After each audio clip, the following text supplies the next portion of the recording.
Hello दोस्तों, तो young cultivator के पिछले एपिसोड में हमने देखा था कि हाओचन और उसके साथ मौजूद बाकी सभी के सभी सीक्रेट रियलम ऑफ टियांचू के साथियों से अपने साथ ज़ेओ डायनेस्टी लेकर चले जाते हैं। ज़ेओ डायनेस्टी की मेन हाल में पहुंचते ही तो उसके बाकी सभी दुश्मन जो कि डेविल सेक्ट रेस से ताल्लुक रखते थे, उन सभी को भी इल्म हो जाता है कि हाओचन ज़ेओ डायनेस्टी पहुंच चुका है। इसलिए वो फिर से प्लानिंग करना शुरू कर देते हैं कि हम किस तरह से हाओचन पर इल्जाम लगाकर उस जगह से उसे हम निकाल लेकर आ जाएंगे, और वो ये प्लानिंग वहां से शुरू कर देते हैं। दूसरी तरफ हमने हाओचन को भी देखा था जो कि ज़ेओ डायनेस्टी में इर्द गिर्द घूमती हुई उस जगह को एक्सप्लोर कर रहा था ताकि वो ज़ेओ डायनेस्टी में मौजूद हर किस्म की चीज की अच्छी से जानकारी हासिल कर सके। तो इस बार की शुरुआत में हम देखते हैं कि हाओचन अपनी माइंड स्पेस में मिसेस बीबो के करीब पहुंच चुका था, जहाँ पर मिसेस बीबो से बहुत सारी जानकारियां दे देती है। वो हाओचन को बताती है कि यहाँ पर बहुत सारे ड्रैगन वेन्स हैं। ये सुनकर तो हाओचन को गुस्सा आ गया था और वो कहता है कि मेरे फादर ने बहुत सारी कोशिश की थी ताकि इन सभी के सभी डीमन क्लैन में मौजूद डीमन वेन्स को रोका जाए, लेकिन वो ऐसा करने में नाकाम रह गया था। साथ ही साथ में हाओचन उसे ये भी बोल रहा था कि मुझे अपने फादर ने ये भी बताया था कि 9 प्रोविंसेस इमोर्टल सेक्ट में बहुत सारे लोगों ने इन सभी के सभी डीमंस पर हमला करने की भी कोशिश की थी, लेकिन वो भी ऐसा करने में बिल्कुल ही नाकाम रह गए थे। जिस पर मिसेस बीबो खड़ा होती हुई हाओचन को बताती है कि अब उनका अगला टारगेट तुम ही हो, इसलिए तुम्हें यहाँ पर सावधानी से रहना पड़ेगा।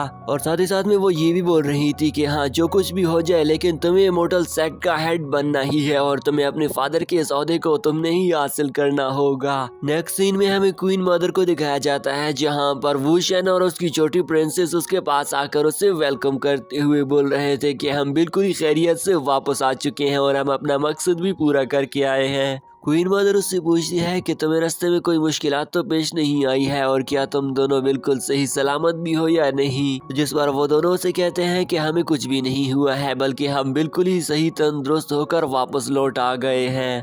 तभी वुशन अपनी क्वीन मोम को अपना किनलिन इमोर्टल सोल दिखाती है, जिसे देखकर तो उसकी क्वीन मोम काफी ज्यादा खुश हो जाती है। साथ ही साथ में वो वुशन को बोल रही थी कि तुमने एक मर्तबा फिर से अपने एंसेस्टर्स के नाम को रोशन कर दिया है। तभी यहाँ पर साथ ही साथ में छोटी प्रिंसेस भी उसे कुछ दिखाना चाहती थी, जो कि उसे कलेक्ट करके उसे लेकर आ गई थी, इसलिए वो भी अपनी स्पिरिचुअल ग्रीन्स को दिखाती है और साथ ही साथ में अपनी क्वीन मोम को बोल रही थी कि ये भी हम सीक्रेट रियलम ऑफ टियांचू से लेकर आए हैं। वो सभी के सभी एक्सिलियर उसकी मोम नहीं रखना चाहती थी, लेकिन उस वुशन उसे कहता है कि नहीं, तुम इनका यूज करते हुए खुद के लेवल्स को ब्रेक थ्रू कर सकती हो, इसलिए उसकी मोम उसे एक्सेप्ट कर लेती है। अभी तक क्वीन मॉम और उसके बाकी बेटों के बीच में ये बातें चल ही रही थी कि अचानक से बाहर से आवाज आ जाती है कि आप सभी के प्रिंस ने आपको बुलाया है। ये बात सुनते हुए तो वहाँ पर खड़े हुए लोग भी बोलने लग जाते हैं कि आखिरकार 2 साल हो गए हैं, 2 साल तक इन्होंने याद नहीं किया, लेकिन आज इनकी याद कैसे आ गई है। इसके बाद हमें उसके प्रिंस फादर को दिखाया जाता है, जहाँ पर वो सभी के सभी लोगों से ग्रीट करते हैं। क्वीन मॉम तो प्रिंस फादर से कुछ नाराज ही लग रही थी, लेकिन खैर प्रिंस फादर उसे अपना हाथ देकर खड़ा कर देता है। साथ ही साथ में वो अपने बाकी सभी बेटों को भी बोल रहा था कि मैं देखना चाहता हूँ कि सीक्रेट रियलम ऑफ टियांचू में तुम सभी के सभी ने क्या एक्सपीरियंस किया है। जल्दी से आ जाओ और मुझे अपनी सभी के सभी पावर्स दिखा दो। तभी यहाँ पर शॉर्ट करके छोटी प्रिंसेस उसे सारी की सारी हकीकत बताना शुरू कर देती है कि हम पर कैसे कैसे हमले हुए और हमने किस तरह से उन सभी के सभी हमलों को डॉज करने की कोशिश की। और साथ ही साथ में वो उसे ये भी बता रही थी कि इन सभी को हमले को डॉज करने और इन सभी मुश्किलात को पार करने में हमारी किसने ज्यादा से ज्यादा हेल्प की। तभी यहाँ पर उसका फादर से कहता है कि मुझे किसी ने इस बारे में रिपोर्टेड किया है कि आप लोगों के साथ हाओचन भी है। मुझे देखना चाहता हूँ कि हाओचन किस किस्म का इंसान है। ये बात सुनती हुई तो क्वीन मदर भी उससे कहती है कि हाँ, मैंने भी इसके बारे में बहुत कुछ सुन रखा है, इसलिए मैं भी देखना चाहती हूँ कि हाओचन के पास कौन कौन सी पावर्स हैं। तभी यहाँ पर छोटी प्रिंसेस उसे बताती है कि फादर, क्या तुम जानते हो कि हाओचन के पास फुट ऑफ अलाइनमेंट की पावर्स भी है, क्या तुम देखना चाहते हो। ये बात सुनकर तो उसका फादर भी हैरान हो गया था, क्योंकि दोस्तों यहाँ पर वुशन के फादर को फ्रूट ऑफ अलाइनमेंट की बहुत ज्यादा जरूरत थी और यहाँ पर हाओचन भी उसकी इस काम में हेल्प कर सकता था, इसलिए वो हाओचन से तो जरूर मिलना चाहता था। इसलिए वो बिना सोचे समझे बोल देता है कि जल्द से जल्द हाउचन को मेरे पास पेश किया जाए, क्योंकि मुझे फ्रूट ऑफ अलाइनमेंट की बहुत ही ज्यादा जरूरत है और मैं देखना चाहता हूँ कि क्या आज सच में उसके पास फ्रूट ऑफ अलाइनमेंट है। वुशन ये बात सुनकर मन ही मन में खुश हो जाता है, क्योंकि वुशन जानता था कि प्रिंस फादर को फ्रूट ऑफ अलाइनमेंट की जरूरत है। इसलिए वुशन प्रिंस फादर से कहता है कि हाउचन आपके पास जल्द से जल्द आ जाएगा और उसे मैं ही लेकर आ जाऊंगा, लेकिन इसमें एक प्रॉब्लम है। जिस बार वो प्रिंस फादर से पूछता है कि तुम मुझे बताओ, मैं इस मसले को हल कर लूंगा। इसलिए वो उसे बताता है कि हाउचन ने इसे हासिल करने के लिए काफी ज्यादा मेहनत कर रखी है और वो इस काम को हासिल करने के लिए कई मरतबा फेल भी हुआ है। इसलिए मुझे नहीं लगता कि हाउचन इस सभी इस फ्रूट ऑफ अलाइनमेंट को तुम्हें फ्री में दे देगा, इसलिए मुझे लग रहा है कि तुम्हें इसके लिए पे भी करना पड़ेगा। जिस बार प्रिंस फादर ऐलान करता है कि तुम जल्दी जल्दी से उसे बुला लाओ, वो जितनी भी वसीयत करेगा मैं ज़ियाओ डायनेस्टी के खजाने से उसे देने की पूरी कोशिश करूंगा। जिस पर अगले ही सीन में हमें हाउचन को कल्टीवेशन करते हुए दिखाया जाता है, क्योंकि फेंग बीबो ने उसे बता रखा था कि तुम्हें बहुत सारी मुश्किलात का सामना करने को मिलेगा। साथ ही साथ में उसने सब कुछ उसे बता दे दिया था। इसलिए यहाँ पर अकेले में बैठकर हाउचन खुद की बॉडी को स्ट्रॉन्ग बनाया जा रहा था, क्योंकि आगे उसके लिए एक बहुत ही बड़ी मुश्किल खड़ी हुई थी और उस मुश्किल के हाउचन ने पार ही करना था। इसलिए वो यहाँ पर सख्त से सख्त मेहनत कर रहा था। ये सब कुछ अचीव करना किसी के बस की बात नहीं थी, लेकिन हाउचन को ये सारी की सारी चीजें पहले से ही मालूम पड़ जाती है। इसलिए हाउचन इसे इजीली कंप्लीट करने में कंप्लीट कर देता है। हाउचन के ब्रेक थ्रू करते ही तो एल्डर्स प्रिंसेस उसके पास पहुंचा गई थी, जिस पर हाउचन भी उससे कहता है कि तुम यहाँ पर क्या कर रही हो। आगे जाते हुए वो दोनों एक दूसरे के सामने सामने बैठ आ जाते हैं, जहाँ पर हाउचन तो बोल रहा था कि क्या तुम मेरे लिए कोई खबर लेकर आई हो, जिस पर वो उसे बताती है कि हाँ, प्रिंस फादर ने तुम्हें बुलाया है और उसने तुम्हें दावत दी है। वो फ्रूट ऑफ अलाइनमेंट लेने में बहुत ही ज्यादा इंटरेस्टेड है और अच्छी खासी बजट भी देने के लिए तैयार है, इसलिए तुम जल्दी जल्दी से रेडी हो जाओ। वो हाउचन को बोल रही थी कि तुम जल्दी जल्दी रेडी हो जाओ ताकि तुम मेरे फादर के इस दावत से ज्यादा फायदा हासिल कर सको। जिस बार हाउचन भी उससे कहता है कि ठीक है, तुम परेशान ना हो, मैं जल्द ही रेडी हो रहा हूँ। साथ ही साथ में वो हाउचन को उस जगह के रूल्स के बारे में भी बता रही थी कि तुम्हें वहाँ पर पोलाइट रहना पड़ेगा तो बेहतर रहेगा।